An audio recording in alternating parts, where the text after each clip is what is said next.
Guten Morgen euch allen. Vielen Dank, dass ihr dabei seid. Ich bin der Gareth. Unsere Firma heißt Senderos und wir machen Marketing und PR für überwiegend kleinere, abgelegene Lodges, kleine Hotels auch und Expeditionsschiffe in hervorragenden Regionen und Lagen in Südamerika und Costa Rica. Viele davon sind mit ihren Gemeinden verbunden. Also hier und heute werde ich über 4 von unseren Partnern sprechen. 3 davon sind in Brasilien, Cristalino Lodge, Posada de Junção und Refugio Ecológico Caimán und auch in Argentinien bei Bustamante. Und hier sind Bilder von den 4. Die sind alle Pioniere in der Erhaltung und Schutz von empfindlichen, fragilen Biomen, Ökosystemen und der Tierwelt, die sich dort befindet. Alle stehen, würde ich sagen, vor einer der größten Herausforderungen, aber auch gleich Gelegenheiten im Naturschutz, nämlich ihm einen wirtschaftlichen Wert zu verleihen, zu geben. Und ich würde sagen, wie bei den meisten Senderos-Partnern, sind diese nicht Luxushotels im traditionellen Sinne. Also es ist zwar Luxus, was sie anbieten, aber nicht unbedingt von der Infrastruktur her. Ökotourismus hilft natürlich bei der Finanzierung ihrer Arbeit, aber erreicht in vielen Fällen, eigentlich in den meisten Fällen ja nicht aus, um davon zu leben. Er fördert aber den Umweltschutz bei den Gästen. Das heißt, sie kommen mit einem neuen Bewusstsein hoffentlich nach Hause und lernen, wie wichtig es ist, solche Ökosysteme aufzubewahren oder zu erhalten. Diese Eigentümer und vielleicht noch wichtiger, die sehr engagierten und leidenschaftlichen Mitarbeiter, Sie schaffen mit ihren Projekten eine nachhaltige Alternative zu der Monokulturlandnutzung, die riesige Regionen, auch Nachbargebiete zum Teil hier von diesen Partnern dezimiert, insbesondere natürlich im Fall von Brasilien und vor allem zurzeit mit der jetzigen Regierung. Also die 4 Produkte, die sind oben links bei Bustamante, oben rechts, da sieht man den Turm von der Cristalino Lodge. Unten rechts ist ein Mähnenwolf im Cerrado und unten links ist Caimán und das Jaguar-Projekt dort. Fangen wir an bei Bustamante, befindet sich an der Küste von Patagonien, 2,5 Stunden nördlich von Comodoro Rivadavia und 3 Stunden südlich von Trelew. Trelew, ihr wisst wahrscheinlich, dass das der Ausgangspunkt für Ausflüge in diese Region, um verschiedene Tiere zu sehen, also Meeressäugetiere, Vogelarten und so weiter, Pinguine natürlich in Punta Tombo weiter südlich. Und auch um Wale und wenn man Glück hat, vor allem Orcas zu sehen. Diese sieht man nicht, also die Wale und die Orcas, die sieht man nicht so leicht von Baía Bustamante aus, auch wenn es jedes Jahr Sichtigungen gibt dort. Deswegen würden wir empfehlen, wenn Leute wirklich ihre Chancen erhöhen möchten, diese zu sehen, dann sollten sie eine Nacht da oben in der Region verbringen mit einem Aufenthalt von 3 oder mehr Nächten in Baía Bustamante. Baía Bustamante ist extrem privat, ist ein Privatreservat, so wie alle 4 Produkte, die ich heute vorstellen werde. Es hat Platz für maximal 25 Leute. Also es ist wirklich ein, wenn man so will, intimes Erlebnis. Und hier sieht man die Lage von Baía Bustamante, umgeben von Steppe und von dem Meer. Von dem Atlantik, von dem südlichen Atlantik. Ist ein abgelegenes, familiengeführtes und privates Naturschutzgebiet. Ist auch aber eine nachhaltige Schaffarm, also ist eine richtige Estancia und ein Ökolodge, umgeben, wie gesagt, von viel Natur. Die Infrastruktur von der Lodge ist einfacher als die anderen Partner, die ich heute vorstellen werde. Und in dieser Hinsicht vielleicht vor allem, obwohl das bei vielen Senderos-Partnern der Fall ist, ist es vielleicht besonders bei Bustamante, muss man vorsichtig sein im Verkaufsgespräch, weil es gibt Leute, die vielleicht was anderes erwarten würden und die man genau erklären oder denen man genau erklären muss, was hier sie erwartet.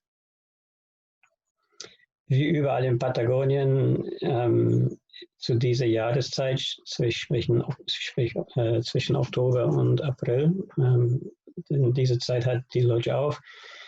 Es ist in der Regel schön sonnig, natürlich windig und es sind lange Tage und vor allem relativ heiß im Sommer, den Monaten Dezember, Januar, Februar vor allem. Aber es ist auch recht angenehm während des Tages, auch an den anderen Tagen. Bahia Bustamante befindet sich in 2 Parks. Der eine ist ein Nationalpark, Patagonia Austral. Es ist ein Meeresnationalpark. Und der andere ist von UNESCO ein Biosphärenreservat, heißt Patagonia Azul. Diese Parks sind sehr wichtige oder bilden ein sehr wichtiges Forschungsgebiet für Wissenschaftler, auch in Bahia Bustamante, weil hier knappe 700 Vogel-, Säugetiere und Meeresarten zu finden sind. Das Foto hier zeigt einen Halbtagesausflug von Bahia Bustamante aus mit dem Boot in der Bucht, ganz in der Nähe von der Lodge. Und hier sieht man einige der bis zu 4000 südamerikanische Seelöwen und auch einige Seevogelkolonien.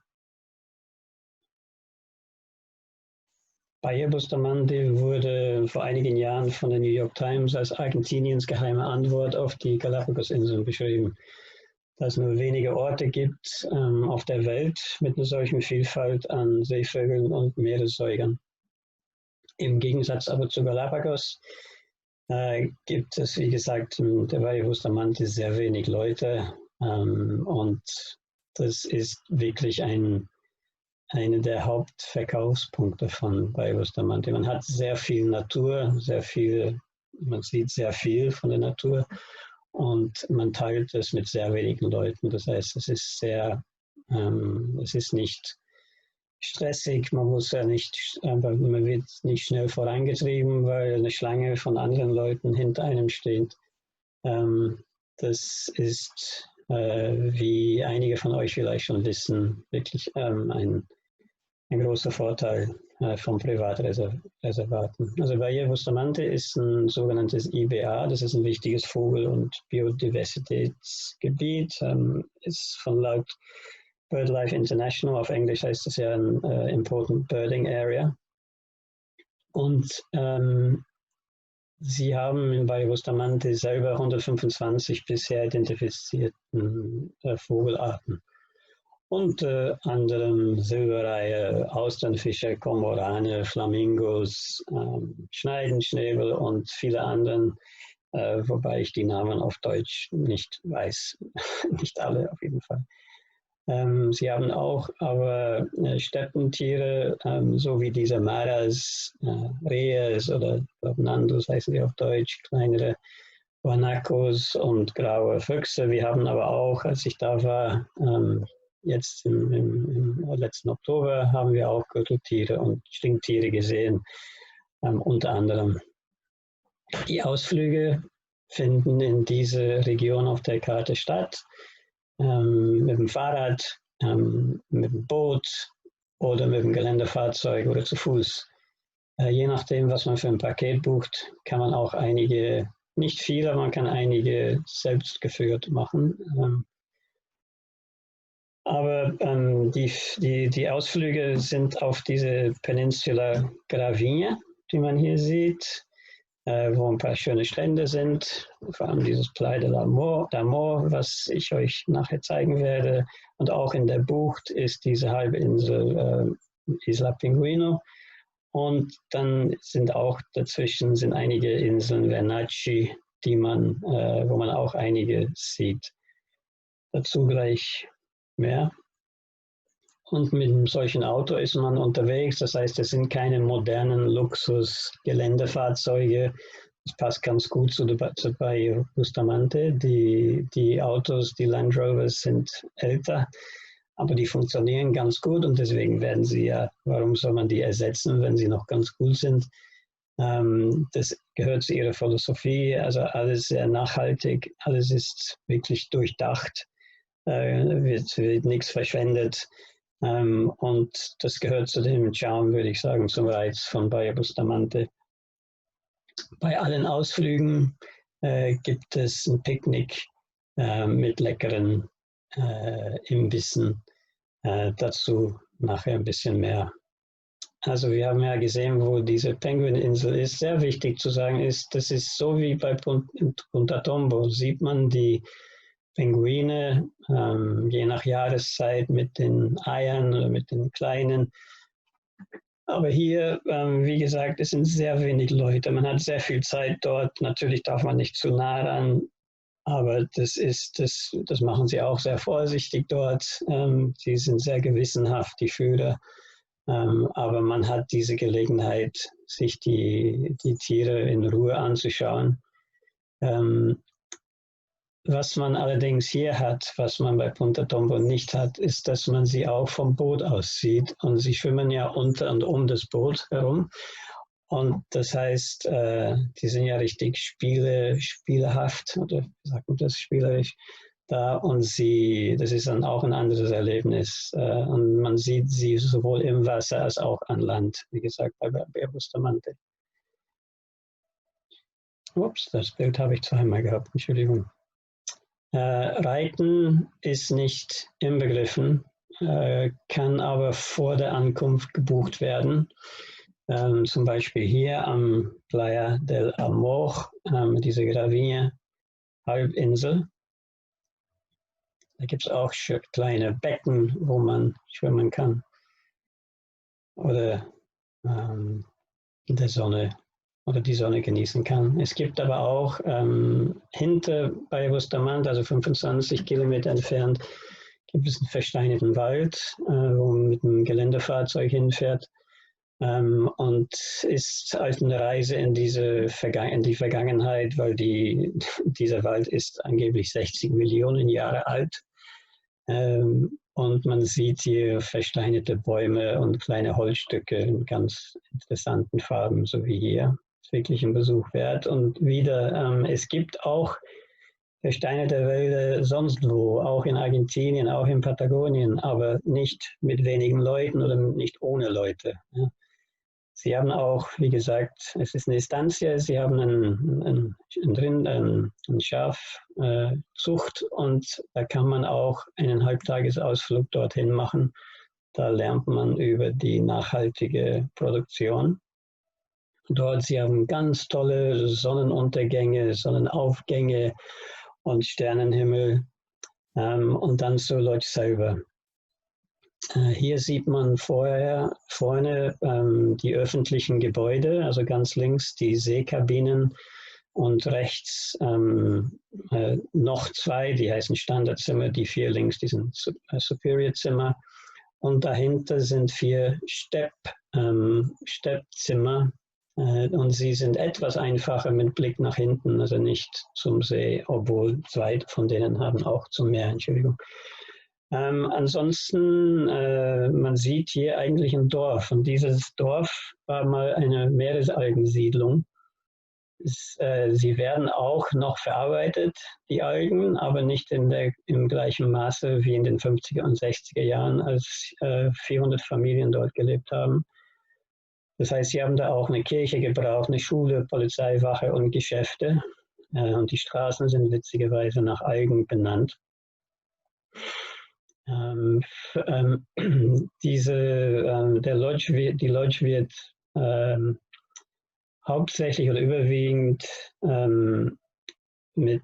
also nachhaltig mit Energie betrieben. Also sie haben 80% Solar- und Windenergie mit einem Generator für den Fall. Sie haben auch, also Recycling natürlich ist auch ein Forschungszentrum für Biologen und Wissenschaftler, die dorthin eingeladen werden und sich dort aufhalten, kostenlos auch. Außerdem, sie haben da einen Brunnen, also das Wasser kommt von dort, und sie haben auch Obstgarten, Gemüsegarten. Sie haben auch eine holistische Zucht, also entspricht ja einer ökologischen Tierhaltung. Und sie haben auch viele andere Initiativen, die ihr dann nachher anschauen könntet, wenn ich diese Präsentation mit euch teile. Das ist der Blick von dem Hauptgebäude. Das ist ein Restaurant, war vorher mal das Geschäft, das allgemeine Gemischtwarengeschäft für die Leute, die dort gelebt haben. Und man hat diesen tollen Blick von den Tischen dort, auch zum Teil, sieht man die Tiere. Wir haben das gesehen, also es ist ganz normal, dass die Tiere hier vorbeigehen. Und das ist der Blick, wenn man sich umdreht von dem Tisch. Da sieht man, dass das wirklich mal ein Laden war. Essensmäßig gesunde, einfache Mahlzeiten mit jeweils verfügbaren Zutaten. Das heißt, sie haben nicht immer alles, und es wird das serviert, was gerade vorhanden ist. Also die Mahlzeiten basieren sich in der Regel auf Algen, Lammfleisch, Fisch und Meeresfrüchten. Und auch natürlich saisonal Obst und Gemüse aus dem Biogarten. Diese Bilder zeigen also typischerweise hausgemachtes Brot, Guanaco und Lamm, Empanadas, Seealgen, Omelettes oder Tortillas, Ceviche, und weil es Argentinien ist, natürlich gibt es alle 2-3 Tage, machen die ein Asado mit Lammfleisch. Wenn ein Gast etwas haben will, was nicht vorhanden ist, hat er Pech gehabt, also sprich Eier und so weiter. Natürlich, sie können auch Leute bedienen, die gewisse Diätwünsche haben, und die werden dann vorher angegeben, und das ist kein Problem. Aber die Auswahl ist relativ eingeschränkt. In diesem Haupthaus auch kann man eine historische Tour machen. Sie haben sehr viel Geschichte dort. Da kann man lernen über den Gründer. Das ist der Großvater von dem Matthias, der jetzt der Eigentümer ist, beziehungsweise der Hotelmanager, wenn man so will, auch. Links sieht man so die Bibliothek und Wohnzimmer. Unten links, Sie haben dann ein Interpretationszentrum, wo Sie dann die Skelette von vielen verschiedenen Tieren dort wieder aufgebaut haben. Und jetzt zu der Unterkunft. Die Seekabinen sind entweder diese Superior-Zimmer, die man hier links sieht.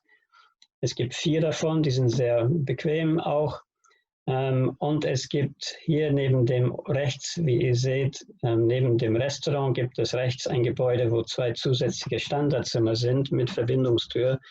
Beide sind recht bequem, aber ohne Luxus unbedingt anzubieten. Sie haben beide ein Schlafzimmer nach vorne und ein Schlafzimmer nach hinten. Also Sie haben Platz für 4 Personen in jedem Zimmer. Maximal 18 Gäste in diesen 6 Zimmern insgesamt. Sie haben Strom von 10 bis 23 Uhr, also wie gesagt Sonnenenergie hauptsächlich.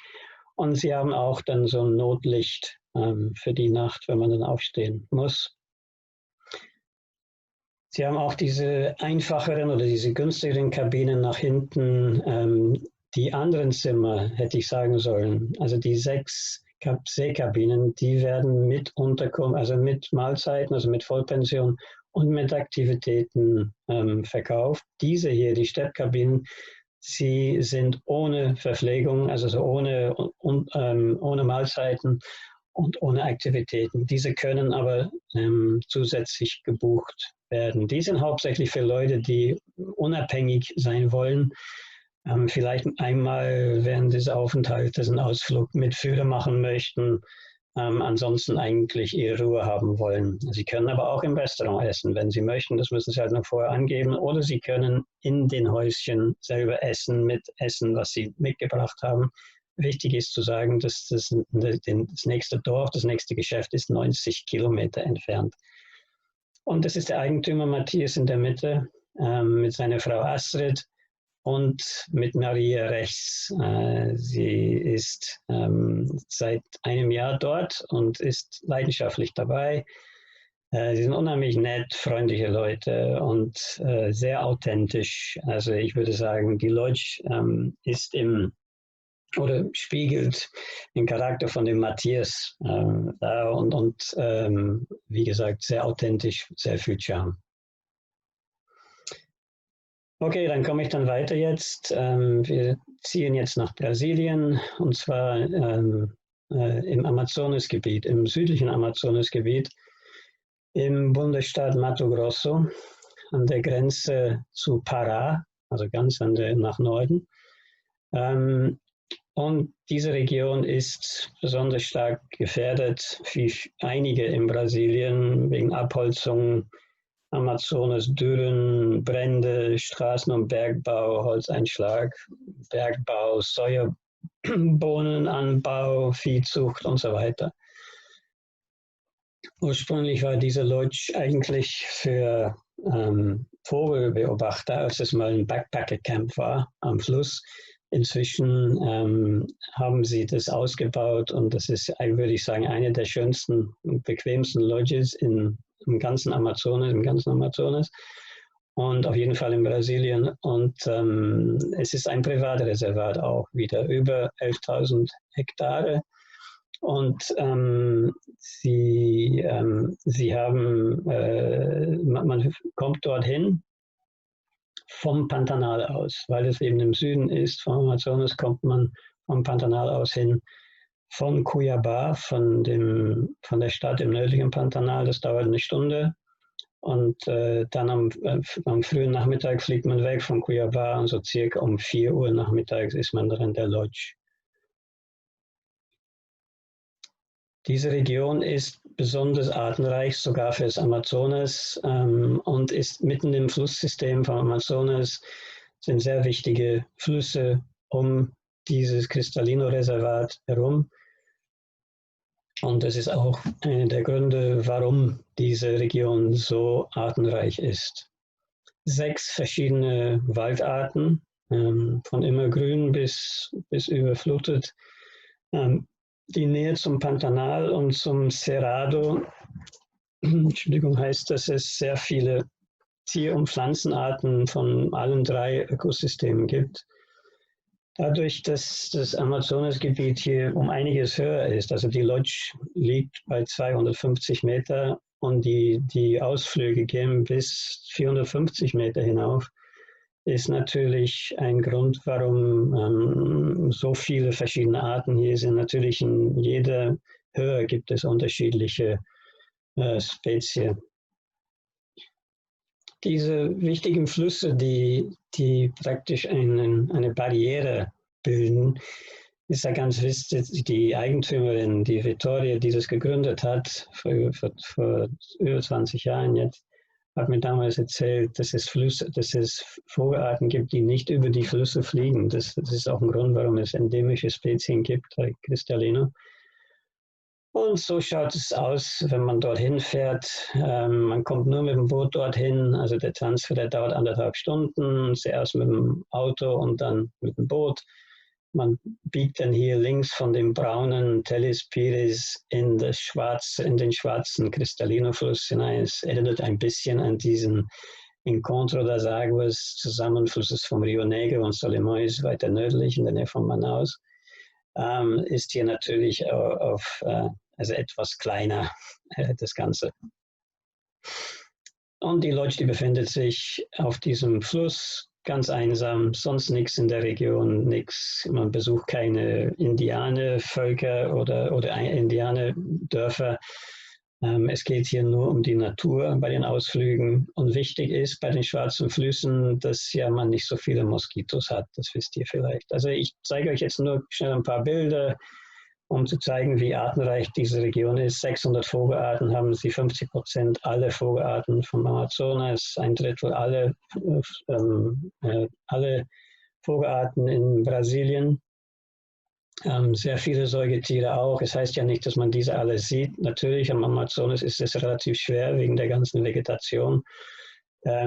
Diese Affe, den ihr hier seht, ist endemisch. Das heißt, es gibt Leute, die dahin fahren, nur um diese Affe zu sehen, weil es den eben dann nur dort gibt. Schmetterlinge gibt es auch über 1500 verschiedene.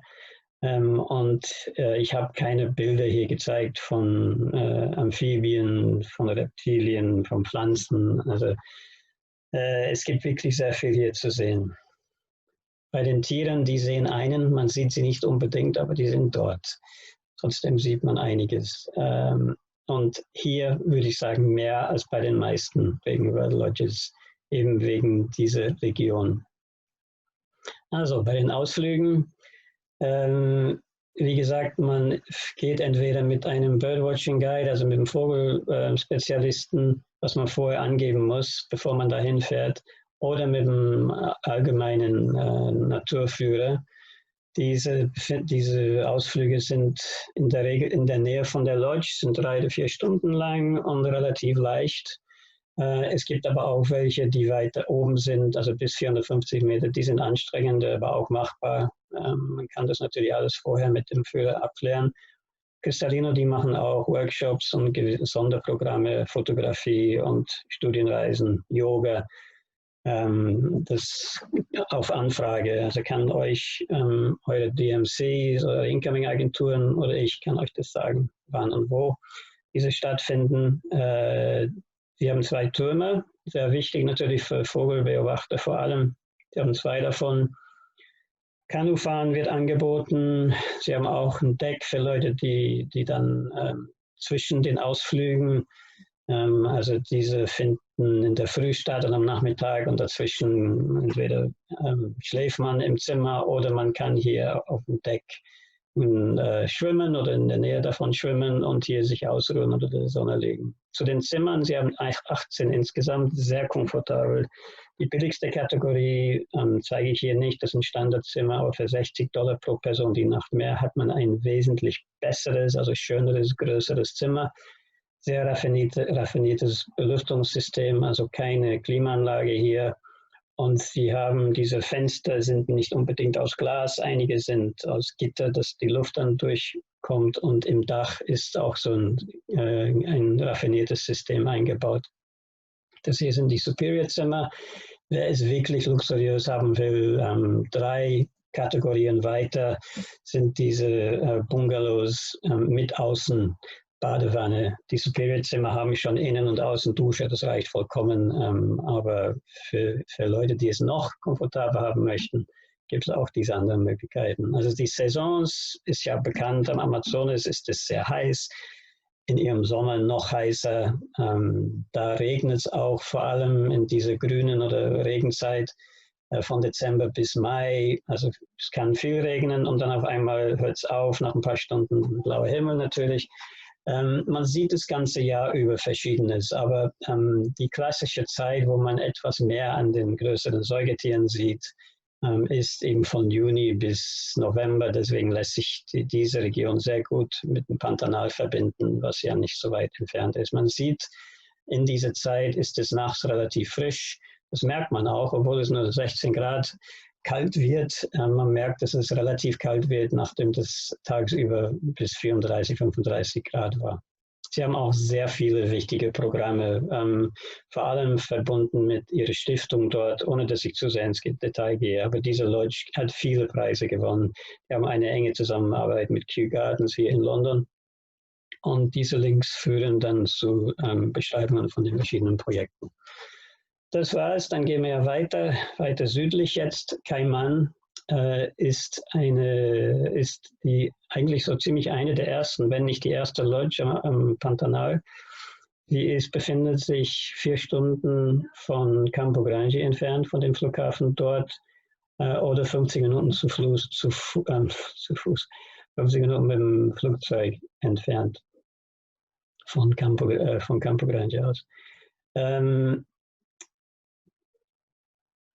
Man kann, also der nächste Ort heißt Miranda, man kommt aber nicht dorthin in der Regel. Weiter südlich ist diese andere Region, die oft besucht wird oder relativ oft besucht wird von Brasilianern und auch zum Teil von europäischen Gästen und internationalen Gästen, heißt Bonito. Kann man in 2 Stunden von Cayman aus erreichen.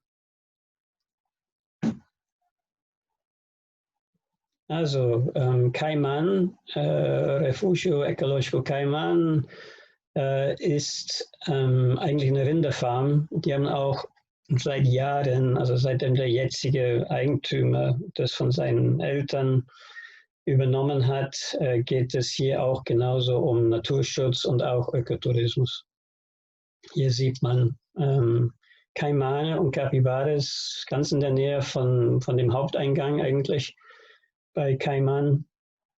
Sie haben natürlich auch viele Tiere. Hier sieht man auch einiges mehr an Säugetieren, vor allem verglichen mit dem Amazonas, Koatis, Tapire, Ameisenbären und Gürteltiere, die man hier sieht. Und sehr viele Vogelarten, ist klar, vor allem im Pantanal ist ein Paradies für Vogelbeobachter. Also das Pantanal grundsätzlich ist das zweitwichtigste Gebiet nach Galapagos in Südamerika. Aktivitäten werden mit dem Auto vor allem durchgeführt. Also sie haben keinen Fluss, sie haben einen Fluss nicht so weit entfernt, aber man besucht diesen Fluss nicht. Das heißt, wer unbedingt versuchen möchte, Riesenotter zu sehen, Flussotter, der wird keine finden bei Cayman. Sie sind schwer auch woanders zu finden, wo es einen Fluss gibt, aber nur das vorsichtshalber gesagt. Man kann übrigens auch nicht reiten bei Cayman. Also wer reiten möchte, der muss dann in eine andere Lodge gehen, in Pantanal. Ansonsten die Ausflüge werden, also es gibt 3 am Tag auf dem See dort oder zu den unterschiedlichen Stellen, wo es Tiere zu sehen gibt. Sie haben auch Aktivitäten, die nicht im Preis inbegriffen ist, die man aber vorher anfordern kann. Zum Beispiel Vogelbeobachter beziehungsweise und besondere Projekte, also Naturschutzprojekte, die nicht inbegriffen sind, vor allem um Jaguare zu sehen und um die Biologen von dem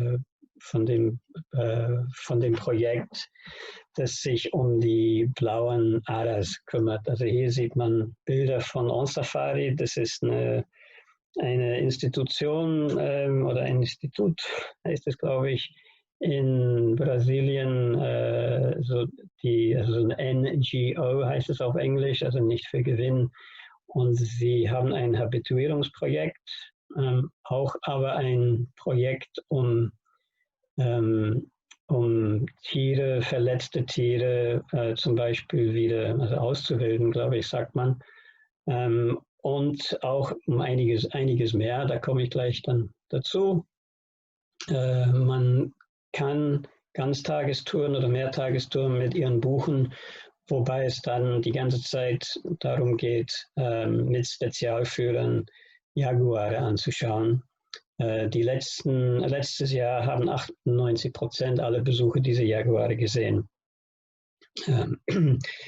Und das schließt auch Leute ein, die nicht diesen Ausflug extra bezahlt haben, sondern einfach nur das normale Programm von Cayman gebucht haben. Und die werden dann einmal während dieses Aufenthalts eingeladen, damit sie auch eine gute Chance haben, die Jaguare zu sehen. Vielleicht sehen sie auch so bei den normalen Ausflügen. Das passiert ja auch. Bei dem zweiten Projekt mit den blauen Aras, da geht es eigentlich um was anderes. Da begleitet man die Biologen bei ihrer Arbeit. Also es geht nicht nur darum, hier die anzuschauen. Es geht hier darum zu lernen, wie sie ihre Arbeit machen, die Biologen. Und das ist ein tolles Projekt. Das gibt es viel länger, als was sie mit Ökotourismus arbeiten. Die Frau hier, die Biologin Neva Geddes, macht das leidenschaftlich und sie hat auch geholfen, dass diese blauen Aders nicht mehr so gefährdet sind, wie es vor wenigen Jahren mal waren. Trotzdem macht sie weiter mit ihrem Projekt. Wettermäßig die beste Zeit, würde ich sagen, ist zwischen April und Oktober. Die Jaguare kann man mit uns Safari so ziemlich das ganze Jahr sehen, aber ich würde einfach sagen, die beste Zeit vom Wetter her, Entschuldigung, von der Temperatur her, ist zwischen April und November. Danach und beziehungsweise dazwischen entweder regnet es oder es liegt viel Wasser auf den Boden und dann ist es etwas schwerer hinzukommen, da wo die Tiere sind. Und einige Tiere, die ziehen sich ein bisschen zurück, auch vor allem die größeren, die Säugetiere. Unterkunftsmäßig, da ändert sich was jetzt bei Cayman. Sie haben im Moment 2 Lodges bei Argentinien und Cordillera. Beide sind um die circa 10 Kilometer von der Hauptlodge entfernt. Die sind gute 4 Sterne rustikale Lodges, gelten auch jetzt als die besten von der Infrastruktur her im ganzen Pantanal. Sie haben 6 Zimmer und beziehungsweise 5 Zimmer. Und sie sind unabhängig voneinander. Das heißt, sie haben Schwimmbad, sie haben eigene Führer und eigenes Restaurant und so weiter. Hier sieht man sie auf der Karte. Auf der Karte habe ich dann auch noch Casa Cayman eingezeichnet, weil Casa Cayman heißt die neue Unterkunft für Einzelreisende ab August. Das heißt, ab August werden bei Argentinien und Cordillera nur noch für Privatgruppen verkauft oder angeboten. Und Einzelreisende kommen in die 18 Zimmer von Kaiser Cayman ab August. Die sind auch noch bequemer. Das heißt, es wird auf jeden Fall komfortabler sein, noch komfortabler, als es jetzt schon ist. Wichtig zu sagen ist bei Cayman, was es schon immer gegeben hat, wird es in Zukunft auch wieder geben. Das heißt, in der Hochsaison, was jetzt von Mai bis November reicht, haben sie diese festen Programme von 3 und 4 Nächten. Die fangen an am Donnerstag und Sonntag und außerhalb dieser Zeit, weil die Lodge ist jetzt das ganze Jahr über geöffnet, kann man jeden Tag anreisen, da gibt es auch keinen Mindestaufenthalt. Aber ich würde normalerweise vorschlagen, dass man nicht für weniger als 3 Nächte hier hinfahren würde.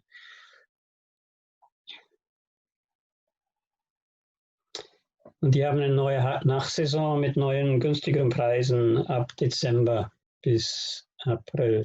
Hier sieht man ein paar Bilder von Casa Cayman. Noch haben wir keine Bilder von der Unterkunft innen drin, weil gerade noch umgebaut wird. Aber die sind wirklich sehr schön. Das eine ist die alte Cayman Lodge. Für euch, die sich noch erinnern an die erste Lodge bei Cayman, habe ich als Veranstalter damals noch verkauft vor 20 Jahren. Und das andere Haus, was wir hier sehen, das ist das Haus von dem Eigentümer. Der zieht jetzt ein anderes Haus ein und dieses alte Haus von ihm wird jetzt für Einzelreisende, wie gesagt, sein. Das ist die alte Cayman Lodge. Und dann kommen wir zum Schluss zu Trigenson. Trigenson befindet sich im Cerrado. Das ist in der Mitte von Brasilien, würde ich sagen, an der Grenze von 3 Bundesländern dort, Minas Gerais, Goiás und Bahia. Es befindet sich 5 Stunden von Brasilien entfernt, also man fliegt nach Brasilien und von dort aus mit dem Auto oder 50 Minuten dauert es mit dem Flugzeug von Brasilien aus. So schaut die Landschaft grundsätzlich aus im Cerrado. Es liegt ja zwischen dem Amazonas, dem Pantanal und dem atlantischen Regenwald, alle Gebiete, die langsam leider verschwinden und die gefährdet sind. Und das gilt als die artenreichste Savanne der Welt. Obwohl diese Vegetation sehr klein ist, hat der WWF gesagt, dass der wahnsinnig wichtig ist wegen der tiefen Wurzelsysteme, die so sehr große Mengen an Kohlenstoffe bindet. Also diese Region ist leider sehr gefährdet, wird hauptsächlich für Soja inzwischen dezimiert und es ist so wichtig, dass solche Leute wie der Eigentümer hier diese Reservate, die sie gekauft oder beziehungsweise gebildet, die sie schützen, dass dass sie darauf aufpassen und eben nicht das zulassen, dass sie in falsche Hände geraten. Sehr viele Spezien, insgesamt 60, sind sehr stark bedroht, gefährdet. 12 davon kritisch. Man kann das ganze Jahr über hinreisen. Es ist sehr heiß natürlich im brasilianischen Sommer, von Oktober vor allem bis März. Da regnet es auch und dann danach wird es wieder schön und dann in der restlichen Jahreszeit ist es dann trockener und etwas kühler. Diese Bilder zeigen, wie es ausschaut, wenn niemand sich um das Land kümmert. Also die unteren zwei Bilder, die zeigen, was daraus wird durch diese Monokulturen, die praktisch von Großkonzernen Entschuldigung, gekauft werden und beziehungsweise da gibt es natürlich keine Chance für die Vegetation beziehungsweise für die Tiere, die dort zu Hause werden, also zu überleben. Weshalb fährt man hin? Okay, um Vogelarten zu sehen. Da gibt es 850, sehr viele bunte Aras, Papageien, 200 Säugetierearten und auch unter anderem bei den Reptilien sind ja diese Zwergkaimane sehr leicht zu sehen dort und sonst wo in Brasilien nicht so leicht. Es ist also Tourismus ist auch eine große Farm, ist die einzige in ganz Bahia, die mit dem Goldstandard für optimale und vorbildliche Methoden, Praktiken und Vorgehensweise ausgezeichnet worden ist. Das betrifft nicht nur, wie die Tiere behandelt werden, sondern auch das Personal. Sie haben auch ein Zuchtzentrum, kommerzielles und auch eins für gefährdete Arten, wo Tiere, die wirklich stark gefährdet sind, praktisch kreiert werden und dann im atlantischen Regenwald bei unterschiedlichen Projekten wieder ausgebildet werden. Und es werden Schulen und Universitäten und Biologen hier, Wissenschaftler eingeladen, um hier zu studieren bzw. zu lernen, wie wichtig es ist, diese Cerrado zu schützen. Aktivitäten, so wie hier mit dem Auto, auch im Kajak, zu Fuß, werden durchgeführt. Es gibt hier vor allem, weil dieses Cerrado in Brasilien wird sehr eng mit Mähnenwölfen verbunden und diese NGO, was ich vorher erwähnt habe, im Pantanal, sie haben hier ein zweites Projekt und hier geht es um die Habituation oder das Habituieren von anderen Tieren, nicht nur von den Jaguaren, sondern es gibt auch hier Panthern, es gibt Pumas, die sind sehr schwer zu sehen, aber wir haben Bilder von denen, von den von den Fällen. Und wir haben sie haben auch hauptsächlich hier ein Projekt, um die Mähnenwölfe zu habituieren. Wie man hier sieht im Bild, geht es darum, dass man diese Tiere in ihrer natürlichen Umgebung sieht. Hier ist ein kurzes Video, habe ich jetzt keine Zeit, tut mir leid, es ist ein bisschen überzogen, was ich ein bisschen überzogen habe. Hier sieht man ungefähr, wie man die sieht. Ich habe auch Filme, die ich euch gerne nachher zeigen kann. Die Lodge selber, die hat nur 7 Zimmer, ist gebaut worden auf dem Gelände von einem alten Bauernhof dort. In Hinblick auch auf Nachhaltigkeit gebaut, mit Sonnenenergie und Warmwasserbereitung, Verwendung von Abbruchholz und so weiter. Ist wirklich ein sehr interessantes, ein sehr bequemes Hotel, würde ich sagen. Das ist eine Lodge, die für Leute ist, die sehr anspruchsvoll ist, so wie Cristalino und etwas drunter vielleicht kein Mann, wie es war, aber das wird sicher genauso bequem, wenn die neuen Zimmer fertig sind. Viel Liebe zum Detail mit Kunsthandwerk aus der Region. Diese Region ist in Brasilien sehr bekannt, vor allem wegen einem Buch von einem bekannten Schriftsteller in Brasilien, heißt Guimarães Rosa. Und die Zimmer, es gibt 7 davon, es gibt insgesamt 4 Suiten, eine davon eine Master Suite und 3 Standardzimmer, die kleiner sind, aber alle sind sehr groß und modern und neu und wirklich sehr schön und stilvoll gebaut. Sie haben auch ein kleines Schwimmbad, dieses Bild täuscht ein bisschen, ist kleiner, glaube ich, als es da ausschaut. Die haben auch da eine Sauna daneben und essensmäßig ganz, ganz toll, wirklich. Die haben, wie in diesem Buch, was ich erwähnt habe, dieses Veredas heißt das Buch, gibt es sehr viele Details hier von dem Buch, von den Häusern, von den Einheimischen und das Essen auch hier hat sehr viel erinnert an das Essen von der Region. Es gibt ein Restaurant für innen, also so ein Innenrestaurant auch draußen. Und als ich diese Präsentation vorbereitet habe, ist mir aufgefallen, dass ich keine Bilder von Menschen habe, was schlimm ist, weil Menschen sind so wichtig bei diesen Produkten, mit denen wir arbeiten. Deswegen habe ich euch hier ein Bild von der Veronika eingebaut. Sie ist die Herz und Seele von dem Restaurant, von der Bar, ist von der nächsten Gemeinde, von die 50, also eine Stunde entfernt ist von Mumbai. Und ist stellvertretend für die Einheimischen, für die bei allen unseren Partnern dabei sind, wo ich nur kein Bild davon gezeigt habe. Also das war's. Vielen Dank für eure Geduld, für eure Zeit. Tut mir leid, dass es ein bisschen lang gedauert hat. Wenn ihr Interesse habt, wir haben noch andere Partner. Ich werde in den kommenden Wochen andere Webinars anbieten. Wenn ihr in der Zwischenzeit Fragen habt, dann freue ich mich auf diese. Und in der Zwischenzeit sage ich vielen Dank und tschüss, bis zum nächsten Mal.